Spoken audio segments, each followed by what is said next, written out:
সাকিব খানের তুফান ছবির টিজারের মতো সাইজ ঠিক আছে না?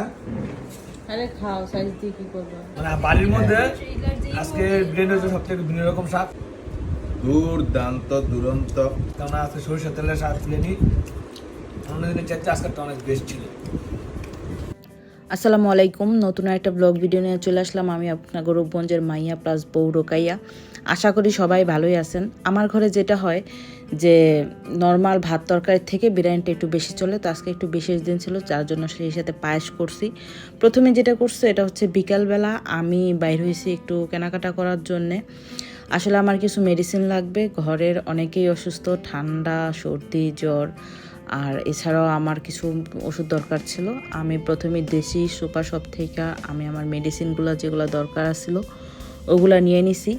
এরপর আমি যেটা খুঁজতেছি এটা হচ্ছে একটা লবণদানি, কারণ আমার ঘরের লবণদানিটা রোজা ভাঙা ফেলাইছে। আর আমার কাঁচা লবণ খাওয়ার অভ্যেস আছে, যদিও এটা স্বাস্থ্যের জন্য ক্ষতিকর, আপনারা বাসায় ট্রাই করবেন না। কিন্তু আমি আসলে লবণ ছাড়া খাবার খাইতে পারি না। আমার অন্যান্য মানুষের থেকে আমি লবণ বেশি খাই, যার জন্য আলাদা লবণ আমার নেওয়া লাগে। আমার যে লবণটা এটা সবাই খাইতে পারে না, মানে লবণের যে টেস্টটা আছে।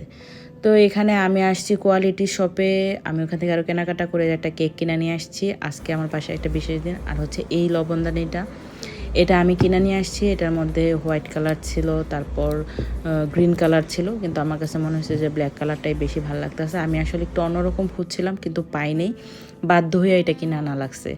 আর এখানে হচ্ছে যে গরুর মাংস, একদম টাটকা টাটকা গরুর মাংস, গ্রাম থেকে যে আম্মু দুধ তরমুজ গরুর মাংস এগুলো পাঠাইছে। আসলে আমাদের গ্রামে গরু জবাই দিচ্ছে, তো যখন গরু জবাই করে তখন আমি গ্রাম থেকে অনেকগুলো মাংস একসাথে আইনা রাখি।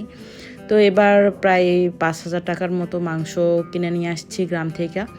ওগুলো আমি সব গুছায় টুসায় রাখছি। আর এত পরিমাণ ব্যস্ত ছিলাম যে যেহেতু গরমকাল, বাইরে বেশিক্ষণ রাখলে মাংস নষ্ট হয়ে যেতে পারে, আমি ওগুলার ভিডিও নেওয়ার টাইম পাইনি। তো সেখান থেকে কিছু মাংস আমি ম্যারিনেট করে রাখছি আজকে তেহারি রান্না করার জন্যে। আর সেই সাথে পায়েস রান্না করব। পায়েসের জন্য আমি 1 মুঠ চাল গুঁড়া করে নিছি। আর মুঠের পরিমাণটা হচ্ছে এরকম, হাতের 1 মুঠের, যে আপনাদের নর্মাল হাতের যে মুঠ হয়, মুঠের 1 মুঠ। 1 লিটারে 1 মুঠ চাল যদি দেয় তাহলে পায়েসের স্ট্রাকচারটা অনেক বেশি সুন্দর হয়, আর খাইতে অনেক বেশি মজা হয়। মানে অনেক আছে না, পায়েস রান্না করলে চাল বেশি হয়ে যায়, খাইতে ভাল লাগে না, ওরকম লাগবে না। তো আজকে ভিডিও আমি ওরকমভাবে নিতে পারি নাই, কারণ আমার হাতে সময় একদম অল্প ছিল। আমি রান্না শুরু করছি রাত্র 11টার দিকে, আর 12টার মধ্যে আমার রান্না কমপ্লিট করতে হইব। আমরা আবার রাতে একটু কেক কাটবো। তো এদিকে আমার তেহারিও হয়ে গেছে, আমার পায়েসটাও পুরা মানে শেষের দিকে। আমি আজকে পায়েসে জাফরান ব্যবহার করতেছি। আপনারা যদি শাহি পায়েস রান্না করতে চান তাহলে জাফরান ব্যবহার করবেন। আমি এটার মধ্যে কাজু বাদাম, তারপর কাঠবাদাম, পেস্তা বাদাম এগুলোও ব্যবহার করছি। আমার হাতের পায়েসটা আমার শ্বশুর অনেক বেশি পছন্দ করতো, তো আজকে ওনার কথা আমার অনেক বেশি পায়েস রান্না করতে যায় মনে হইতেছিল। তো দেখেন আস্তে আস্তে কিন্তু জাফরানের রং ছাড়তেছে। আর আমাদের খাবার দাবার রেডি, এখন খাবার পালা।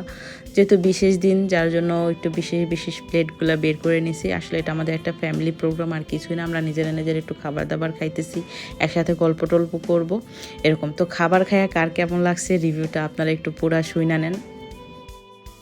কেমন হয়েছে বলো? দুর্দান্ত দুরন্ত। সাকিব খানের তুফান ছবির টিজারের মতো এই হাসিব না কেমন হয়েছে? না, কপি না, হাসিব এটা গল্পই আলাদা।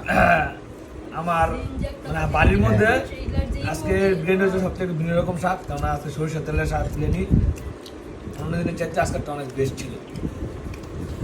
কেমন হয়েছে? বলো খুব ভালো, বলো ইয়াম্মি। তুমি খাও। যারা এই পর্যন্ত ভিডিওটা দেখছেন অবশ্যই আপনাকে ভিডিওটা ভালো লাগছে, না হলে এই পর্যন্ত দেখতেন না। তো আপনাদের কাছে একটা রিকোয়েস্ট থাকবে, অবশ্যই আমার ভিডিওটা শেয়ার করে দিবেন। আর যারা আমাকে ইউটিউব চ্যানেল দেখছেন, আমার ইউটিউব চ্যানেলটা সাবস্ক্রাইব করে বেল বাটন ক্লিক করে রাখবেন, যেন পরবর্তী ভিডিও নোটিফিকেশন আপনার ওয়ালে পৌঁছে যায়। আর যারা আমার ফেসবুক পেজে দেখতেছেন, আমার ফেসবুক পেজটা ফলো দিয়ে রাখবেন।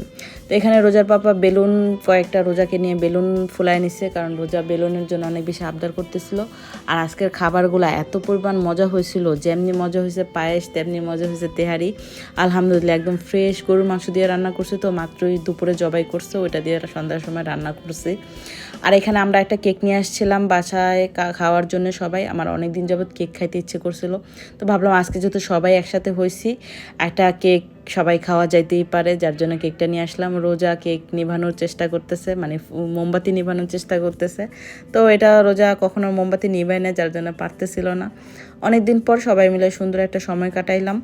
আর আমরা কেক টেক খাওয়ার পর রাত্রে অনেকক্ষণ বসে গল্প টল্প করে একদম ফজরের নামাজ টামাজ পড়ে তারপর ঘুমাইতে গেছি। যাই হোক, ভালো থাকবেন সবাই, আল্লাহ হাফেজ।